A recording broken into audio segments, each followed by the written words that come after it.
આકાશવાણી અમદાવાદ વડોદરા પ્રાદેશિક સમાચાર કરણ મકવાણા વાંચે છે. સૌપ્રથમ મુખ્ય સમાચાર. કેન્દ્રીય ગૃહમંત્રી અમિત શાહે કહ્યું, દિવ્યાંગજનોમાં રહેલી શક્તિઓને મંચ આપવા માટે પેરા હાઈ પરફોર્મન્સ સેન્ટર મહત્વપૂર્ણ ભૂમિકા ભજવશે. સીઆઈઆઈ આયોજિત વિકસિત ગુજરાત પાવર ઓફ પ્રોસ્પરસ ઇન્ડિયાની થીમ પર આધારિત કાર્યક્રમનું મુખ્યમંત્રીના હસ્તે આજે ઉદ્ઘાટન. રાજકોટના ગોંડલ માર્કેટ યાર્ડમાં ઉનાળાની શરૂઆતમાં જ કેસર અને રત્નાગીરીની હાફૂસ કેરીનું આગમન થયું. આગામી 3 દિવસ દરમિયાન રાજ્યભરમાં ગરમીનો પારો 40 ડિગ્રીથી વધુ રહે તેવી હવામાન વિભાગની આગાહી. અને ચેમ્પિયન્સ ટ્રોફીમાં ભારતના વિજયની રાજ્યભરના ક્રિકેટ રસિકોએ મોડી રાત સુધી ઉજવણી કરી. સમાચાર વિગતવાર. દિવ્યાંગજનોમાં રહેલી શક્તિઓને મંચ આપવા માટે પેરા હાઈ પરફોર્મન્સ સેન્ટર મહત્વપૂર્ણ ભૂમિકા ભજવશે તેમ કેન્દ્રીય ગૃહમંત્રી અમિત શાહે ગાંધીનગરમાં પેરા હાઈ પરફોર્મન્સ સેન્ટરના ભૂમિપૂજન પ્રસંગે કહ્યું હતું. તેમણે ઉમેર્યું કે ગુજરાત દેશમાં સૌથી વધુ સ્પોર્ટ્સ ઇન્ફ્રાસ્ટ્રક્ચર ધરાવતું રાજ્ય બન્યું છે અને દરેક ક્ષેત્રે ભારતના દિવ્યાંગજનોનું પરફોર્મન્સ સમગ્ર વિશ્વમાં સૌથી વધુ રહ્યું હોવાનો પણ શ્રી શાહે ઉલ્લેખ કર્યો હતો. ને આ દિવ્યાંગ ખેલાડીઓના ટ્રેનિંગ માટે, એમના પ્રેક્ટિસ માટે પેરા હાઈ પરફોર્મન્સ સેન્ટર ખૂબ ઉપયોગી થવાનું છે. પેરા એથ્લેટિક્સ માટે 12 અલગ અલગ પ્રકારના આંતરરાષ્ટ્રીય રમતોને આની અંદર ટ્રેનિંગ અને પ્રેક્ટિસની વ્યવસ્થા છે. એર કન્ડિશન ઇન્ડોર હોલ બનાવવામાં આવ્યો છે. આવાસની પણ સુવિધા છે, હોસ્ટેલની પણ સુવિધા છે અને કોચિંગની સુવિધા પણ પૂરી રીતે ખૂબ સુંદર રીતે કરવામાં આવશે. ગુજરાત સરકારના વિજ્ઞાન અને પ્રૌદ્યોગિકી વિભાગ તેમજ ભારત સરકાર હેઠળના કોમન સર્વિસ સેન્ટર વચ્ચે સમજૂતી કરાર પણ કરવામાં આવ્યા હતા. શ્રી શાહે કહ્યું, અમદાવાદના સરદાર પટેલ સ્પોર્ટ્સ સંકુલમાં વર્ષ 2036ની ઓલિમ્પિક રમતો રમાડવી એ જ ભારતનો સંકલ્પ છે. જ્યારે મુખ્યમંત્રી ભૂપેન્દ્ર પટેલે આ પ્રસંગે જણાવ્યું કે રાજ્યના para athletes world class infrastructure સાથે યોગ્ય તાલીમ મેળવીને વિશ્વ કક્ષાની રમતોમાં ઉત્કૃષ્ટ દેખાવ કરે તેવી નેમ આ હાઈ પરફોર્મન્સ સેન્ટર સાકાર કરશે. રાજ્યના પેરા એથ્લેટિક્સ વિકસિત કક્ષાની રમતોમાં પણ આગળ વધે તે માટેની સરકારની પ્રતિબદ્ધતાનું ઉદાહરણ છે. વડાપ્રધાન શ્રી નરેન્દ્રભાઈ મોદીએ દિવ્યાંગજનો માટે સમાજમાં નવું વાતાવરણ ઊભું કરવાનો પ્રયાસ કર્યો છે. પેરા એથ્લેટિક્સનો ફાળો ખૂબ મહત્વનો રહ્યો છે. પેરા એથ્લેટિક્સ દેશ માટે માત્ર મેડલ નથી જીતતા, પરંતુ દેશના અન્ય દિવ્યાંગજનોના મનમાં દેશ માટે કંઈક કરવાનો વિશ્વાસ પેદા કરે છે. દિવ્યાંગ ખેલાડીઓ રાષ્ટ્રીય અને આંતરરાષ્ટ્રીય રમતમાં સહભાગી થઈ મેડલ્સ અને ઇનામો મેળવવા સક્ષમ બન્યા છે. મુખ્યમંત્રી ભૂપેન્દ્ર પટેલ આજે અમદાવાદ ખાતે ભારતીય ઉદ્યોગ મહાસંઘ સીઆઈઆઈ આયોજિત કાર્યક્રમમાં ઉપસ્થિત રહેશે. તેઓ વિકસિત ગુજરાત પાવર ઓફ પ્રોસ્પરસ ઇન્ડિયાના વિષય પર યોજાનારા કાર્યક્રમનું ઉદ્ઘાટન કરશે. રાજ્યમાં થઈ રહેલા ઔદ્યોગિક વિકાસની રૂપરેખા આ કાર્યક્રમમાં અપાશે. રાજકોટના ગોંડલ માર્કેટ યાર્ડમાં ઉનાળાની શરૂઆતમાં જ કેસર અને રત્નાગીરીની હાફૂસ કેરીનું આગમન થયું છે. યાર્ડમાં પ્રથમ દિવસે જ કેસર કેરીના 22 બોક્સની આવક થઈ છે. યાર્ડમાં ગીરગઢડા તાલુકાના ગીર કોઠારિયા અને સાવરકુંડલા તાલુકાના વીજપડી ગામેથી કેસર કેરીનું આગમન થયું છે. કેસર કેરી 10 કિલોના બોક્સના ભાવ 2500 થી 3100 રૂપિયા સુધીના બોલાયા હતા, જ્યારે હરાજીમાં રત્નાગીરી કેરીના 12 કિલોના બોક્સનો ભાવ 5500 રૂપિયા બોલાવાયો હતો. માર્કેટ યાર્ડમાં આ વર્ષે કેસર કેરીનું 15 દિવસ વહેલું આગમન જોવા મળ્યું હતું. આ અંગે માર્કેટ યાર્ડના વેપારીએ વધુ વિગતો આપી. આજ રોજ માર્કેટ યાર્ડમાં 22 બોક્સ કેસર કેરીનું આગમન થયું હતું. સારી કેરીના 3100 રૂપિયા ભાવ છે અને નીચામાં 2500 રૂપિયા છે. 22 બોક્સનું આગમન હતું. ગઈ સાલ કરતાં 15 દિવસ આગમન વહેલું છે. સારા ભાવ મળતા ખેડૂતો ખુશખુશાલ છે. વેપારી પણ આનંદમાં છે. માલ સારો છે. રાજ્યમાં યોજાયેલી લોક અદાલતોમાં કુલ 4,37,000 જેટલા પ્રી લિટિગેશન કેસોમાં સમાધાન કરાયું અને 75 કરોડ 39 લાખ રૂપિયાના ચુકાદા અપાયા હતા. રાજ્યની અદાલતોમાં પેન્ડિંગ દાંપત્ય જીવનને લગતી 2,761 તકરારોનો પણ લોક અદાલતથી અંત આવ્યો હતો. આ ઉપરાંત કન્સિલિએશનની વ્યવસ્થાને કારણે 10 વર્ષ જૂના 823 કેસોનો નિવેડો આવ્યો હતો.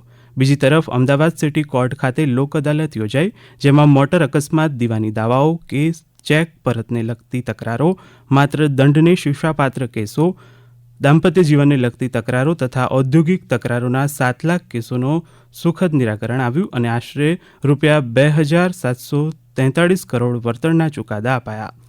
વલસાડ જિલ્લાના પારડીમાં યોજાયેલી લોક અદાલતમાં 500 કેસો પૈકી 300 કેસોનો સુખદ નિકાલ કરાયો હતો.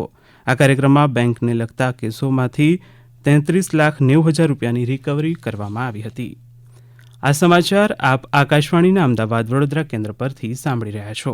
આ સમાચાર આપ અમારી YouTube channel AIR news Gujarat પર પણ સાંભળી શકશો. વધુ સમાચાર માટે અમારી વેબસાઇટ newsonair.gov.in/gujarati અને અમારા એક્સ હેન્ડલ AIR_news_ABAD ને ફોલો કરશો. આદિવાસી સમાજની જીવનશૈલી, તેમનો પ્રકૃતિ પ્રેમ, કલા વારસાને રજૂ કરતા ડાંગ દરબારનો આરંભ થયો છે.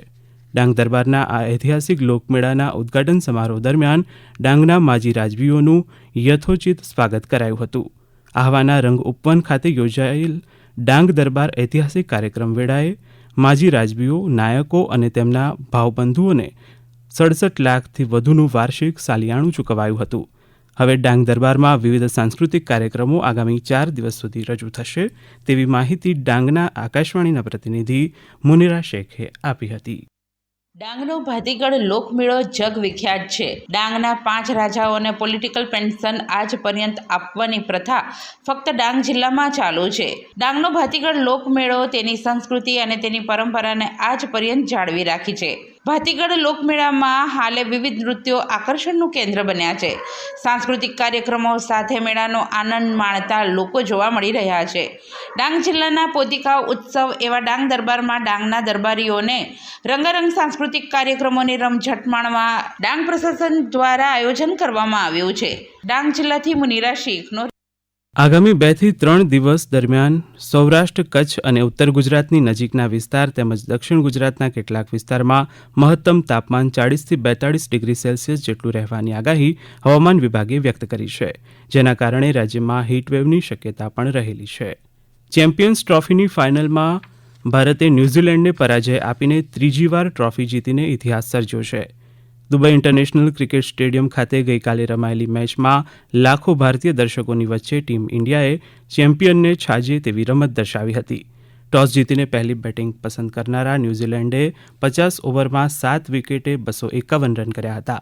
વિજય માટે 252 રનનો લક્ષ્યાંક હાંસલ કરવા ભારતના ઓપનરોએ આક્રમક શરૂઆત કરી હતી.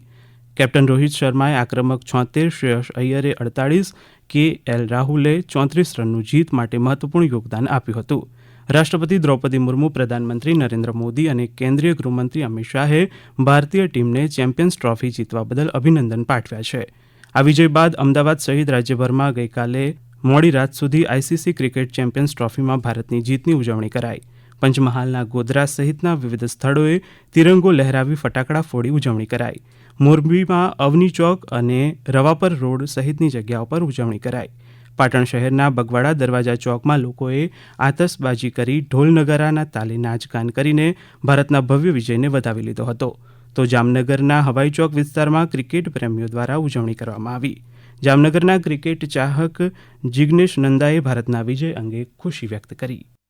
ચેમ્પિયન્સ ટ્રોફીની ફાઇનલમાં આપણી ટીમ પહોંચી અને જે જુસ્સાભેર અને જે રીતે ટીમ ઇન્ડિયાએ ન્યૂઝીલેન્ડ સામે જીત મેળવી અને ચેમ્પિયન્સ ટ્રોફીના જે આપણો ખિતાબ છે એ ભારતની ટીમને મળ્યો, એમની ગૌરવભેર ઉજવણી આજે હવાઈ ચોકમાં સૌ રાષ્ટ્રપ્રેમી વધાવ્યો ભારતના વિજયને અને સૌને શુભકામનાઓ.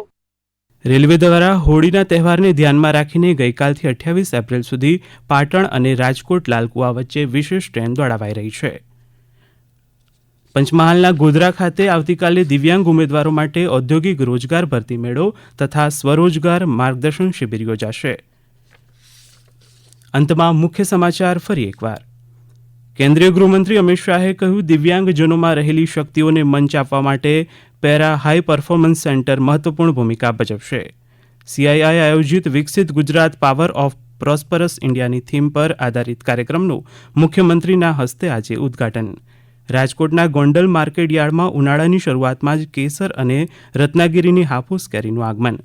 અને આગામી 3 દિવસ દરમિયાન રાજ્યભરમાં ગરમીનો પારો 40 ડિગ્રીથી વધુ રહે તેવી હવામાન વિભાગની આગાહી. આકાશવાણીના અમદાવાદ વડોદરા કેન્દ્ર પરથી પ્રાદેશિક સમાચાર પૂરા થયા.